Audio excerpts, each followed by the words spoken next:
오늘은 하나님 보시기에 온전한 마음이라는 제목으로 함께 말씀을 나누고자 합니다. 이 말씀을 들으시는 가운데 저와 여러분에게 우리 주님이 주시는 온전한 평안이, 온전한 사랑이, 온전한 마음이 가득하시기를 주님의 이름으로 축복합니다. 아멘. 몇 번 소개해드렸던 책입니다. 하버드 대학의 정치학 교수인 마이클 샌델 교수의 책으로 2014년에 나와서 베스트셀러가 됐던 책입니다. 이 책에는 다양한 정치적 관점으로 바라보는 정의의 차이를 말하고 있습니다. 지금 우리나라에도 보게 되면 정당별로 혹은 사람마다 생각하는 정의에 대한 기준이 매우 다른 것들을 보게 됩니다. 그렇다고 모든 사람들이 다 국가와 나라와 혹은 백성들에 대해서 다르게 생각하는 건 아닙니다. 모두 다 함께 끔찍히 사랑하고 어떻게 하면 우리 앞에 있는 문제를 해결할 수 있을까에 대한 고민을 다 가지고 살아갑니다. 그런데 바라보는 관점이 다른 것이겠죠. 모두 다 국가와 백성들을 생각하면서 말들은 하지만 분배와 성장의 관점에서 서로 다른 정의의 기준을 말하고 있는 책의 내용이 바로 이 정의란 무엇인가에 대한 그런 책 내용입니다. 조금은 두꺼울 수도 있지만 여러분 꼭 한번, 아직 한 번도 안 읽어보셨다면 꼭 한번 읽어보시기를 추천드립니다.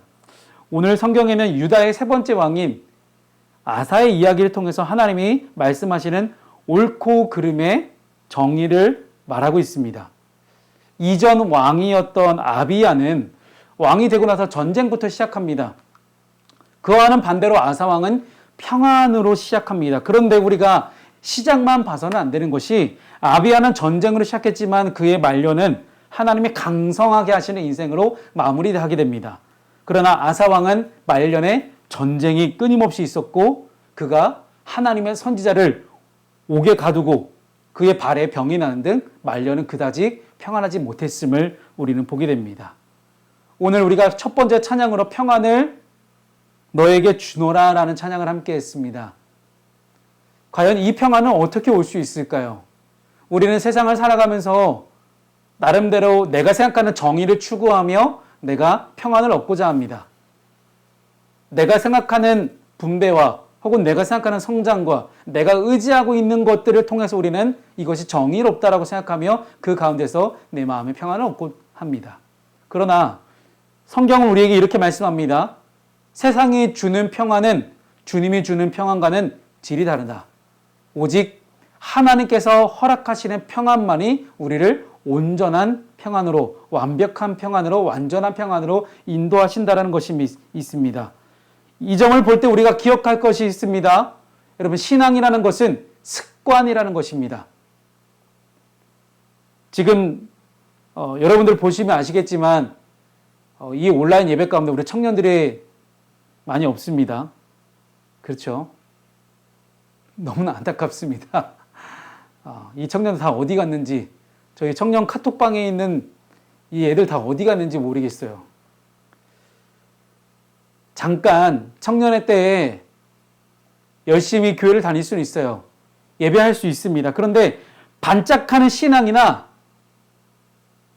반짝하는 그런 잠깐의 절망들이 우리의 일생을 좌지우지할 수는 없다는 것입니다. 꾸준하고 일관되게 하나님을 바라보는 것이 중요하다는 것을 우리는 다시 한번 깨닫게 됩니다. 아사나 혹은 아비야 왕처럼 처음과 끝이 다른 인생이 아니라 처음부터 끝까지 늘 그대로 하나님과 함께 동행하는 삶, 처음부터 끝까지 늘 습관대로 하나님께 기도하고 습관대로 말씀을 읽고 습관대로 예배할 수 있는 그런 인생이 바로 복된 인생이 아닐까 생각을 합니다. 아사왕의 모습을 보면서 우리의 삶의 모습과 또 우리의 신앙의 모습을 살펴볼 수 있는 그런 복된 시간이 되시기를 주님의 이름으로 축복합니다. 첫 번째는 하나님이 보시기에 우리는 좋은 삶을 살아야 됩니다. 누가 보시기에요? 하나님 보시기에. 내 생각에 좋은 삶이 아니라 하나님 보시기에 좋은 삶이라는 것을 여러분 분명하게 기억하셨으면 좋겠습니다. 우리 본문의 2절 말씀을 함께 읽겠습니다. 시작. 아사가 그의 하나님 여호와 보시기에 선과 정의를 행하여 아사가 그의 하나님 여호와 보시기에 선과 정의를 행했다라고 성경은 이야기합니다. 여기서 선 그리고 정의라는 두 단어에 대해서 제가 좀 함께 해석을 좀 해드리면, 여기서 선이라는 단어는 히브리어로, 이게 히브리어입니다. 히브리어로 토브라는 단어입니다. 토브. 근데 이 토브라는 단어는 창세기에서 하나님이 천지 만물을 창조하실 때 만드시고 어떻게 했습니까? 보시기에 좋았더라. 인간을 만드시면 어떻게 했어요? 심히 좋았더라 라고 그렇게 우리에 대한 사랑을 고백하십니다. 하나님이 직접 만드신 세상을 바라보시면서 너무 기쁘시고 좋으셨던 거예요. 굿! 보시기에 좋았더라. 굿! 이것이 바로 오늘 본문에 나오는 선, 토브라는 단어입니다. 결국 진짜 선, 참된 선이란 어떤 개념입니까? 그저 단순히 착하고 좋은 일이 아니라 하나님 보시기에 아름다운 일, 하나님 보시기에 좋았더라라고 이야기할 수 있는 그런 일이 바로 선한 일이다라고 우리는 오늘 본문을 통해 알 수 있습니다. 또한 정의라는 단어가 나오게 되죠. 이 정의라는 단어는 단순히 이 세상의 기준으로 했을 때 옳은 일, 바른 일, 이 세상의 어떤 규칙, 도덕, 규범, 법 이런 것이 아니라 하나님 앞에서 의롭다고 여겨질 만한 일, 그런 것들을 정의다라고 이야기합니다. 그것에 대해서 성경은 3절 말씀에서 무엇이 하나님 보시기에 정의로운 것인가를 설명하고 있습니다. 우리 본문의 3절 말씀을 함께 우리 읽도록 하겠습니다. 시작. 제단과 산당을 없애고 주상을 깨뜨리며 아세라 상을 찍고 라고 이야기를 하죠. 아사는 하나님 보시기에 정의로운 일을 행했습니다. 전국에 있는 흩어져 있는 수많은 우상들을 다 철저하게 없애버린 것입니다. 근데 다소 표현이 좀 과격하게 느껴질 수도 있어요. 깨뜨리며 찍어 부셨다라는 것이죠. 한 치의 양보도 없이 과감하게 청산해야 함을 우리에게 말하고 있는 것입니다. 하나님 보시기에 좋지 않고 정의롭지 않은 것은 그 어느 하나도 여지를 남겨두지 말고 철저하게 과감하게 없애버려야 한다는 것을 오늘 성경 우리가 말하고 있는 것입니다. 여러분, 그래요. 우리가 안 좋은 습관들은 조금이라도 남겨둬서는 안 됩니다. 안 좋은 습관은 언젠가 조금을 남겨두면 그 작은 것이 언젠가 나를 끊임없이 또다시 잠식해고 오고 있다는 것을 우리는 깨닫게 됩니다. 그래서 무엇이든지 하나님 보시기에 잘못된 습관, 잘못된 정의로움은 하나도 남기지 말고 다 없애버려야 한다는 것이죠.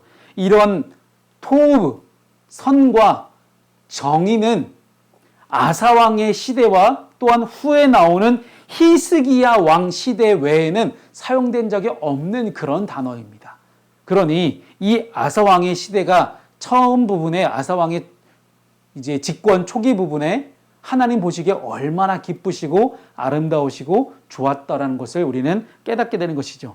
생각해보면 우리는 좋은 것과 옳은 것이 서로 맞지 않을 때가 많습니다. 내가 생각하는 좋은 것을 다른 사람이 좋게 여기지 않을 때가 있고, 내가 생각하는 옳은 것을 다른 사람들이 옳게 여기지 않을 때도 있다는 것입니다. 그럴 때 바로 갈등과 불화가 발생하게 됩니다. 하나님과 우리의 관계도 마찬가지죠. 창세기에서 하와는 선악을 알게 하는 나무의 열매를 먹는 것을 스스로 좋게 여겼습니다. 보암직도 하고 먹음직도 했다. 얼마나 좋았겠어요. 근데 이 좋았던 것이 결코 옳은 행동은 아니었다는 것입니다. 개인적으로 좋게 여기는 것이 옳지 않은 경우를 우리는 심심치 않게 볼 수 있습니다. 좋아하는 것을 다 할 수는 없습니다. 그리고 우리는 어떻게 하나님 보시기에 좋으면서 동시에 옳은 것을 할 수 있을까요? 답은 간단합니다. 말씀에 순종하는 것입니다. 항상 오늘 이 아침에 우리가 함께 모여 이 말씀을 함께 마주 앉아 있는 것처럼 이 말씀으로 사는 것이 무엇일까 분별하고 기도하고, 또한 과거의 나의 행적을 이 말씀에 비추어서 반추해 보는 것입니다. 그런 삶만이 비로소 우리를 좋고 옳은 길로 인도할 수 있을 것입니다. 오늘 본문 3절부터 5절까지의 말씀을 보게 되면 아사왕이 이방 제단과 산당을 없애고 주상을 깨뜨리고 아세라상을 찢고 성읍에서 산당과 태양상을 없앴다라고 성경이 말합니다. 즉 좌우로 치우쳐질 만한 모든 것을 다 없애고 오로지 한 길, 하나님께 나아가는 그 길만을 열어놓고 그는 준비했던 것입니다. 그리고 하나님을 찾게 하고 율법과 명령을 지키게 합니다. 아사왕은 이 일들을 하면서 얼마나 기뻤을까요? 얼마나 즐거웠을까요? 바라기는 여러분, 즐거운 마음으로 하는 일이 하나님 보시기에 옳은 일이 되시기를 주님의 이름으로 축복합니다. 이런 차원에서 정말 하나님과 아사왕은 지금 일심동체가 된 것 같아요. 마음이 하나가 된 듯한 그런 모습을 우리에게 보여주고 있습니다. 한 집에 살면서도 동상이몽하는 일이 얼마나 많습니까? 한 공동체 안에 있으면서도 동상이몽하는 일이 얼마나 많습니까? 같은 공동체, 같은 교회의 식구가 되어 있으면서도 그 안에서 서로 다른 생각, 서로 각자의 이야기를 할 수 있다는 것입니다. 그런데 각자 이야기를 서로가 할 수는 있겠지만 우리는 무엇을 기준으로 삼아야 됩니까? 하나님이 우리에게 허락하신 말씀을 기준으로 삼아서 말씀에 비추어 봤을 때 과연 나의 행동이, 나의 말이 옳은 것인가? 그냥 내가 단순히 좋게 여기고 마는 것이 아니라 내가 하는 말과 행동이 과연 옳은 것인가를 우리는 반추해 볼 수 있어야 됩니다. 그래서 이런 삶을 살아갈 때 비로소 우리는 그리스도인이라 하나님의 자녀다, 하나님의 사람이다라고 불릴 수가 있는 것입니다. 때로는 많은 사람들이 그냥 교회만 잘 다니면, 예배만 잘 드리면 교인이 된 거라 생각할 때가 있습니다. 천만의 말씀이요 만만의 콩떡입니다. 절대 그렇지 않죠. 왜냐? 그의 일상의 삶이 하나님 보시기에 옳은 삶을 살아가는 자가 그의 그리스도인 여부를 판단합니다. 사랑하는 여러분, 저와 여러분 안에 하나님 보시기에 옳은 삶, 하나님 보시기에 좋았더라 하는 그런 삶을 살 수 있는 저 여러분 되시기를 주님의 이름으로 축복합니다. 두 번째는 우린 말씀에 순종하는 삶을 살아야 됩니다.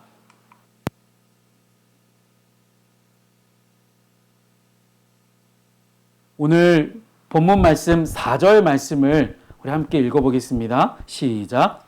유다 사람에게 명하여 그 조상들의 하나님 여호와를 찾게 하며 그의 율법과 명령을 행하게 하고. 아멘.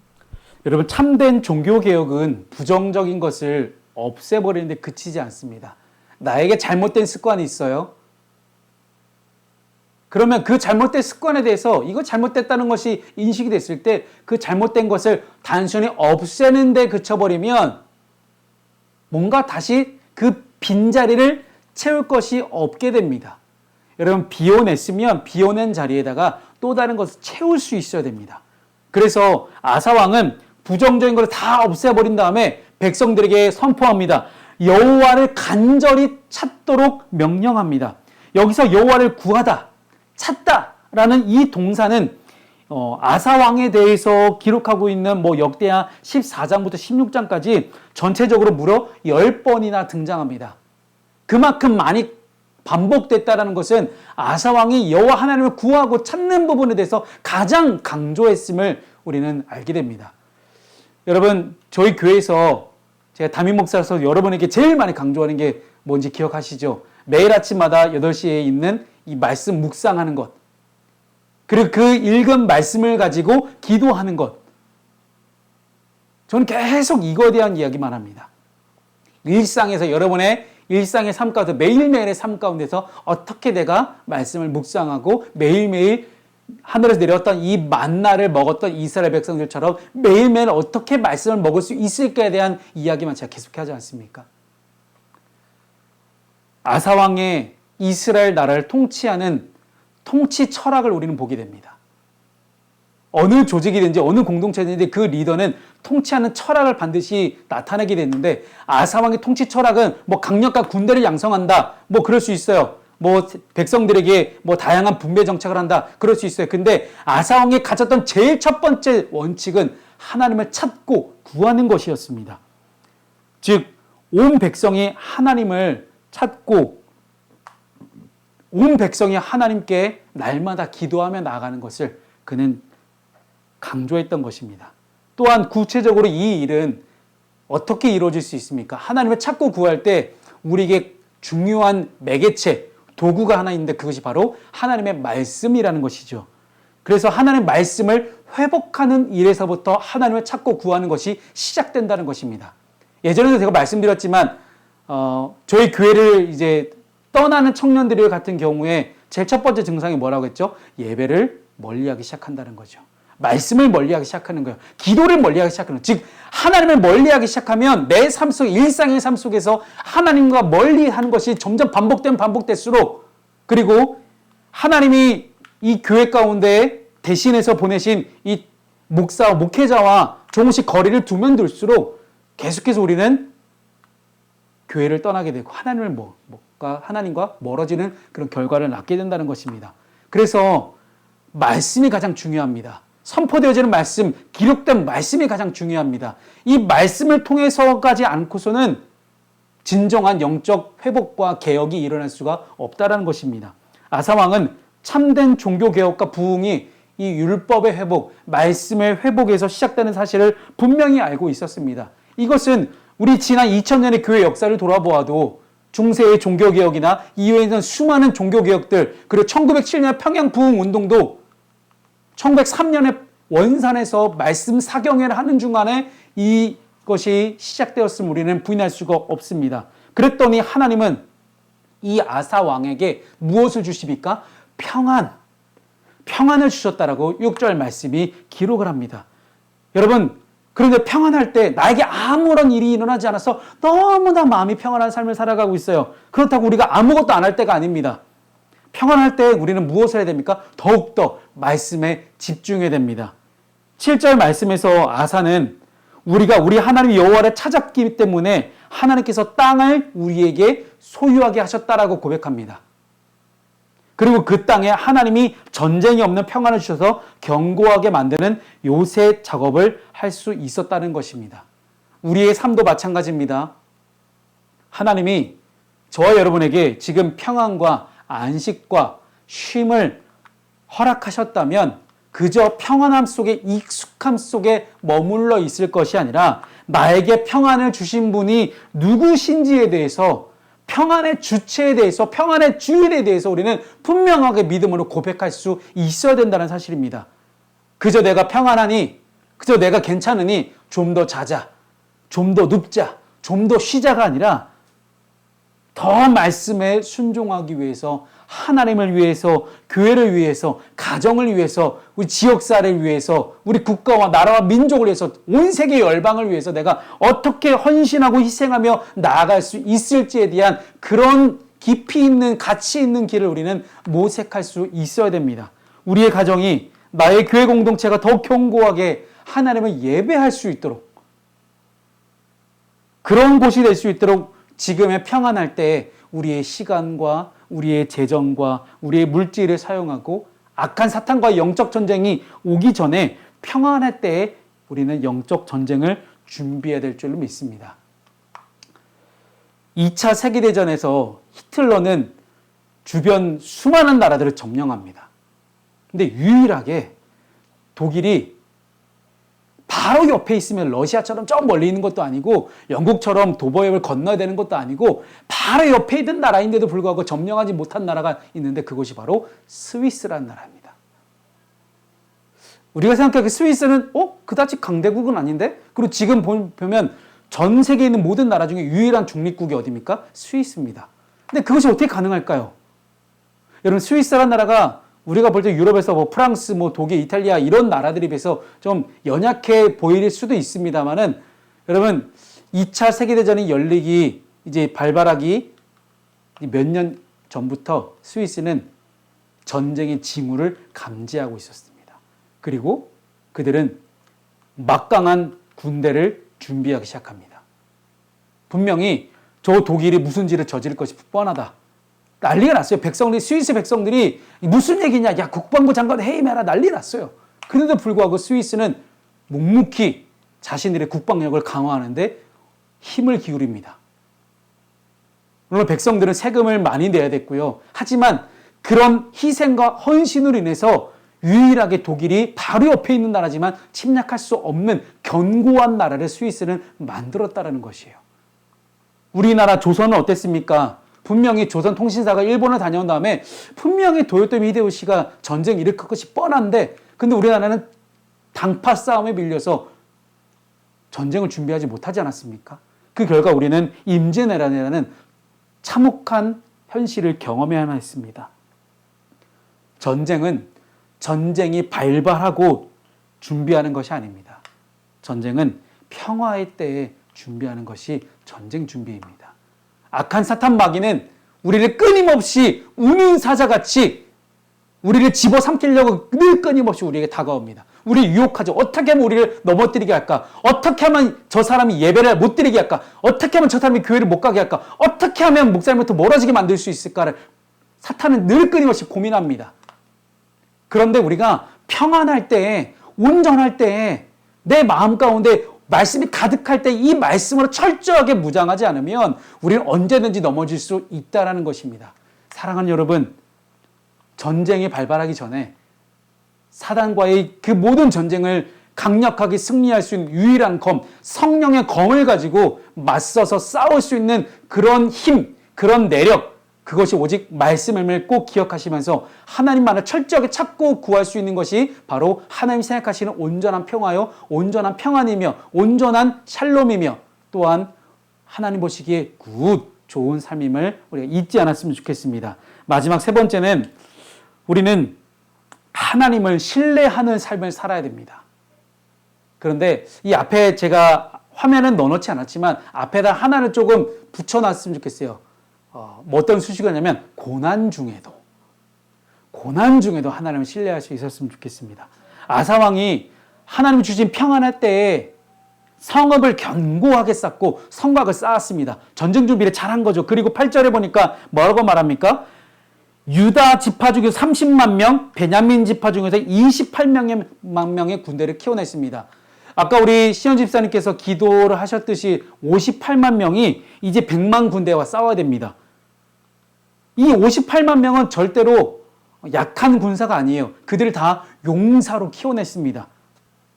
근데 여러분, 군대를 58만 명이나 조직하려면 단순히 사람만 모은다고 되는 게 아니에요. 그들을 먹여야 되죠. 그리고 훈련을 시켜야 되죠. 그들이 있는 곳을 이렇게 잘, 막사를 잘 군대 병영을 만들어야 되죠. 그리고 그들에게 월급도 줘야 되죠.